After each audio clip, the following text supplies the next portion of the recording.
हिन मुलाज़िमनि जे धूम धाम सां हिननि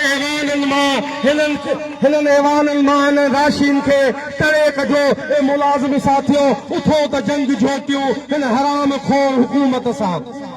हिन जेके एहतजाज में समूह मुलाज़िम जो दिलि सां शुक्रगुज़ार आहियां ऐं हिन हुकूमत खे अंधनि गुंगनि खे मैसेज थो ॾियां त हिन निकिर उस में हे मुलाज़िम बीठा आहिनि, चवंदा आहिनि जीअं रुक लॻे तीअं लुक थियनि, हे पची हाणे रुक थिया आहिनि, हाणे अव्हां खे हे हज़म न थींदा, हिन खे चॿाड़े न सघंदा नी।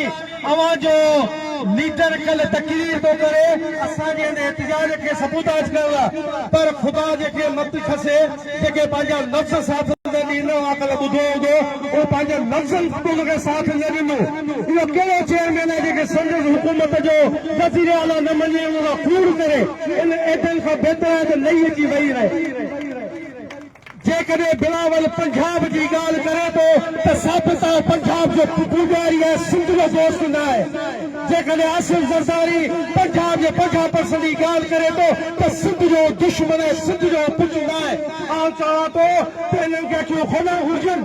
हिननि मुलाज़िमनि हिन सिंध वासियुनि खे सोनो ताज प्यारे हिते विहारियो आहे। जेके ताज पाए ॼाणनि था उहे नाइब ॼाणनि था। उहो ॾींहुं परे न आहे, 6 तारीख़ बिलावल ॿिया त तुंहिंजा सभु आज्ञा में बिलावल तोखे थो ॿुधायां, तूं त असांजी माउ जो भेण जो पुटु ई आहे।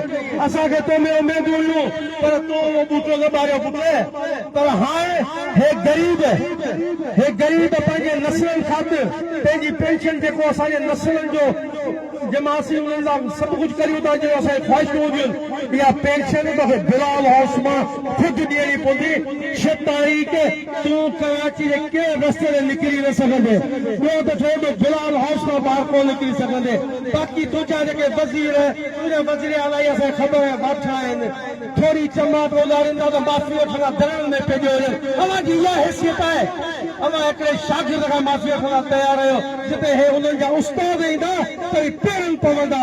ऐं सभिनि खे चवां थो त 6 तारीख़ अहिड़ी वठी करे उते निकिरो त हे अव्हां जे पेरनि में हूंदा। ख़ुदा जो कसम इहे आहिनि छा, इहे बाक़ा सवा कुझु न आहिनि। तंहिंजे करे 6 तारीख़ ते सभु उस्ताद कराची बिलावल सां घेरो करियो।